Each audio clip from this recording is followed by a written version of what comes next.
Mission Impossible is easily the most consistent franchise of my entire lifetime. I think Fallout is the greatest action film to ever exist, point blank, and I think Dead Reckoning Part 1, though super flawed, is the perfect encapsulation of a 2020s blockbuster movie. Going into the final reckoning, I had nothing but hope, and I left having experienced what I think life is all about.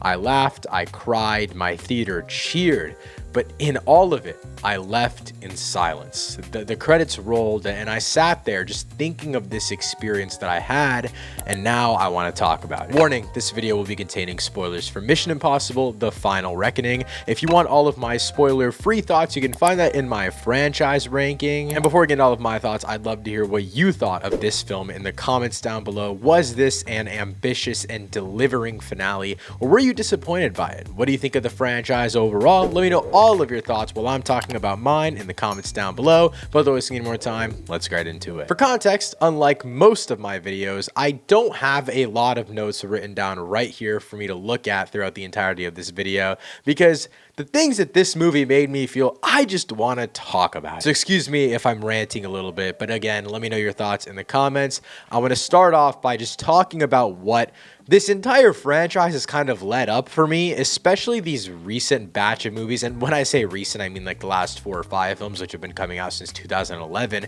But I really do think since Ghost Protocol, the franchise has evolved into something more so about achieving your own destiny. And I know that idea has been bashed over our heads for the last 2-3 films, especially after Fallout, where Ethan is literally being hunted by the IMF to an extent. And so I think that real change of pace is exactly what I loved about Dead Reckoning Part 2. It all starts with Luther's death. I think that speech that Luther gives at the very end of the film, and I'll talk more about the ending specifically in a bit, but the second Luther started talking, I started crying so hard. I have never cried to a Mission Impossible movie in my life. I don't have like quote for quote, bar for bar exactly what Luther's monologue was. He was saying something along the lines of, we can choose our own destiny and it's for them, and we can't let some other entities, some other AI, some whatever it is, and again, I'll get into the villainous things in just a second here, because I think some of it is pretty interchangeable, and that might be people's biggest gripe with the film. Everything in this film goes back to the fact that you decide your own destiny, no matter what is pre-written, no matter what anyone else says, no matter what is going on in the world. You write and you create your own destiny. And there's a line in, I believe, Rogue Nation, where Alec Baldwin's character says, Hunt is the living manifestation of destiny. And that line was on repeat in my head as I was walking out of this theater, because Hunt is quite literally manifesting his own destiny with the actions that he puts in a night in and night out in this franchise. You know what I mean? This is the most consistent franchise player we've ever seen in my entire life. To an extent, I'm making an NBA joke here, but at the same time, I am so serious, because we've never really seen this, and this works on all levels. We've never seen a character this consistent in a franchise. We've never seen a franchise this consistent with its films, and we've never seen a filmmaker so consistent in his projects, and a filmmaker in Christopher McQuarrie as well. Tom Cruise and Christopher McQuarrie have gone, what, 4 for 4 now in this franchise, and Tom Cruise is in general just, and I know this sounds corny, saving cinema. Back to the actual film. Sorry for that little tangent, but that's what happens when I have no notes. And the final thing I want to quickly mention on a thematic level before I get into like the cast, the story, and the AI stuff, is just the purposeful perspective. I think it's a really interesting route for this movie to go down, because it talks so much about destiny, and it talks so much about what you can and cannot change. But I think that purposeful perspective aspect of it is also really interesting because of the character William, who is that CIA agent, the coding agent from the very first film, which when we saw him in the trailer, I was really confused. I had no idea what they were going to pull with this character. I thought this was kind of going to be a nostalgia bait thing, but he wasn't even that big of a character in the first film. So I was really confused as to where we're going from here. They had never even met in the first film, which I totally forgot. I thought they had at least had one interaction, but they don't actually meet until this movie. And when they do meet, Ethan goes, I'm so sorry that I got you fired. I'm so sorry that I ruined your life. I don't know how I'd ever repay you. But William, to his face, says, if it wasn't for you, I don't think I would have been living my happiest life, because he wouldn't have met his wife. To an extent, there are pros and cons of this, and I think that's just the best conversation to have, especially in end times like this movie takes place.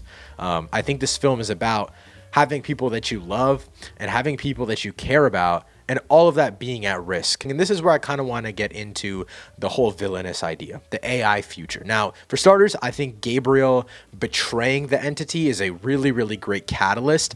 I really like that Gabriel isn't a big part of the film. I mean, he is to an extent, but it's more so the entity getting from point A to point B and Gabriel kind of waiting for that to happen. I really, really like that Gabriel's able to outsmart all of these characters rather than be a super physical threat. But in terms of the AI future, and I guess what it kind of meant to me and what I hope it means to you, and I'd love to hear your thoughts on this villain, because I know a lot of people are like, oh, it's too close to our real day, you know, it's kind of corny, it doesn't really make sense. I don't think that's the case at all, and I actually think this is the perfect time to tell this type of story. If you guys didn't know, Google just released an AI where they can literally make like a bunch of different variations of characters, voices, and scenes and sets, all from generative AI. It is absolutely abysmal. It's fucking disgusting. And I think it is going to absolutely ruin the industry if it isn't put into check soon.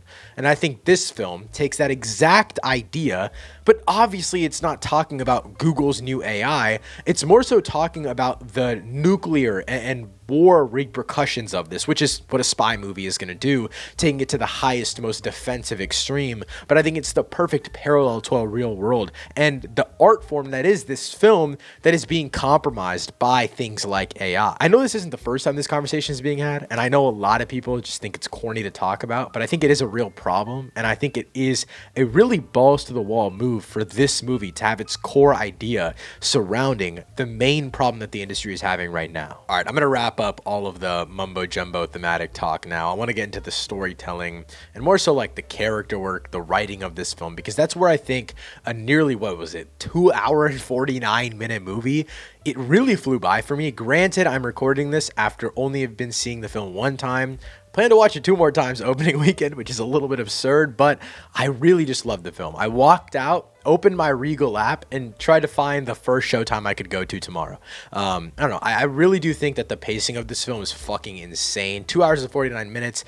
It has a little bit of messy storytelling in my opinion, but I think that kind of works to its aid. You know, there are a lot of little mini flashbacks and little sequences where you get more context, and it feels like they're just trying to dip from one franchise moment and connect it to this new one, but I think it really works, and I think they needed that here because it is covering so much shit. Some of the flashbacks that I think were necessary is something like that CIA agent William, but I think another one that kind of just connects the dots is when we find out Agent Briggs, if I'm not mistaken is his name, when we find out that he's the son of the first villain. I'm pretty sure that's what he was, and for those story moments, you can't not need flashbacks, and I think the first half is very, very heavy in that, but I think obviously the second half doesn't rely on that as much because it's still not setting up as much story. For as deep as we are into this franchise, this obviously being the final one, it still does feel like they're bringing up new consistent emotional points. And that's where I feel like a lot of franchises lack over time. One example of this for me is Avengers Endgame. And I mentioned this in my spoiler-free talk when I was doing that ranking of the entire franchise. But Avengers Endgame, X-Men Days of the Future Past, they take into account time travel. So obviously it's very different than this film. But their main plot points are reliant on them going back to a certain point in time in their universe and using that specific moment as a form of nostalgia bait. And I think this movie, though it's able to use past plot points, it doesn't try to connect it directly back on a story effect level, but rather on a contextual level, trying to make you just better understand the emotional impact that certain actions will have. And that's just the best way to go about it, in my opinion. I like to call this the Avengers Endgame of Mission Impossible. And in a weird way, obviously there are some essential characters from, I'd say, like Rogue Nation or Ghost Protocol that I feel like, you know, if they were really trying to dig back into that bag of what old characters everyone really knows and loves, they could have pulled them out. But I think here you take really essential characters for Dead Reckoning Part 1, and it does feel like it's a Part 1 now, especially after we've seen the Final Reckoning. I know a lot of people's problem with Dead Reckoning Part 1 was, hey, it just feels like a Part 1. You know, it doesn't feel like the story has concluded. By the way, I completely disagree, but even after watching this film, it does feel like this could be smushed together as one big, it's like a 6-hour, 7-hour movie, which is absolutely awesome, and I think that's the point of it. This is how you cap off a franchise. And specifically the team stuff, I think they bring back all of the characters in a really, really great way. I guess it was just a way that I didn't expect the dynamics to work as well, especially with Grace and Benji, and then those Palm Klinoff character, and then the other guy that used to be the CIA agent. Bringing everyone together, it just works perfectly, and they have a great dynamic. They're funny, they're hilarious. They all fear the end of the world, but they also know that they're the only ones that can trust each other, and that's exactly where this film flourishes. All right, the final thing I want to talk about is the action set pieces in this film. I didn't know how much I could talk about in that spoiler-free review, because I know some of it hasn't been shown in the trailer, some of it's only like one little clip at a time, so I'm going to talk all things the action here, starting it off with arguably the most intense and wild sequence of the entire franchise. And it's not because he's hanging off some plane or holding his breath for 50 minutes at a time. I mean, it kind of technically is. It's that submarine set sequence. It is absolutely fucking absurd. Obviously, for context, in Dead Reckoning Part 1, we find out that the Entity's little box chip thing is in a submerged Russian submarine in a big safe. Tom Cruise is basically like deep sea diving into this underwater safe. And not only is this submarine like rotating and falling off of an underwater cliff, but Tom Cruise, for 15 to 20 minutes of pure no dialogue, just trying to maneuver this old submarine, it is absolutely phenomenal. It's shot really, really well. That's a great thing. The score is phenomenal.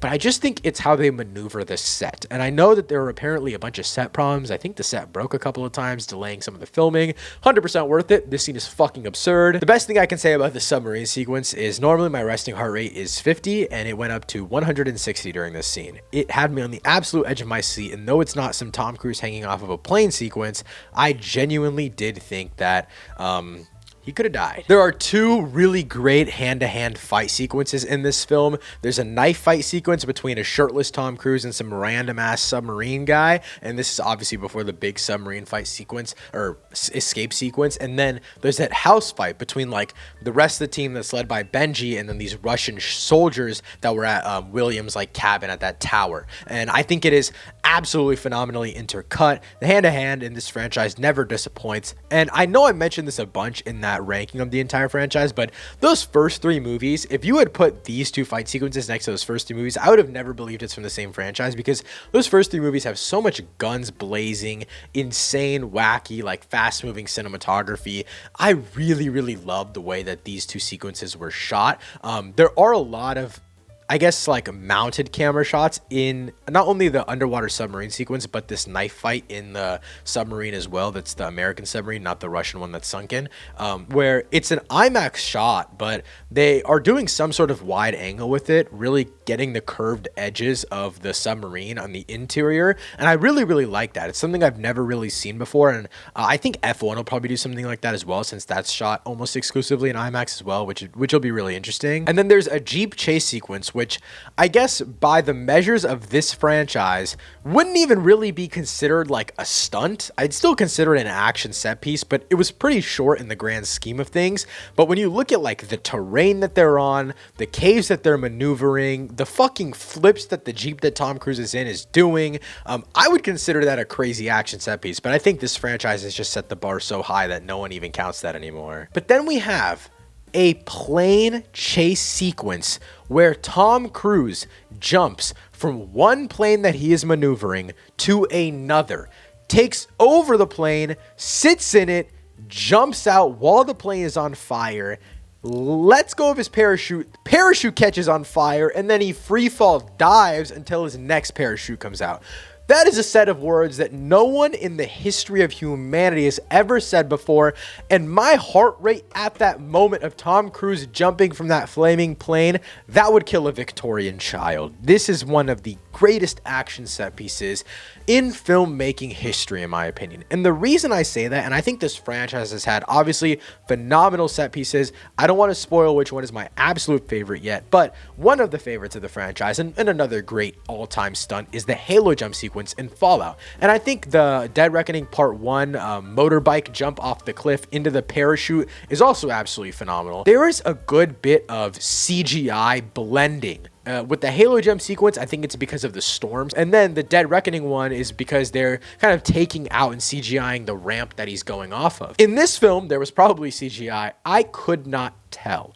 Not only was the inner cutting between the other timer and set pieces and bomb going off absolutely perfect, but the flame on the parachute happened so quickly, and 99% of that plane chase sequence looked to be practical. Other than, I believe, I forgot the actor that plays Gabriel, but some of his hanging off the plane stuff looked a little CGI. I cannot believe that this set piece exists. You watch the movie and you might think, you know, going in the trailers gave away too much, or we've seen too much of this and it's not going to be as exciting as you think it is. It is just as fucking amazing as you think it's going to be. It's better than that. Overall, I'm going to give Mission Impossible: The Final Reckoning a 9.5 out of 10. I want to apologize again for just going on an absolute rant in this video. I just wanted to talk about a film that I love with no holds bar, all things spoilers. As always, please let me know you guys thought of this film in the comments down below. Thank you so much for watching. I'll see you next time. Peace.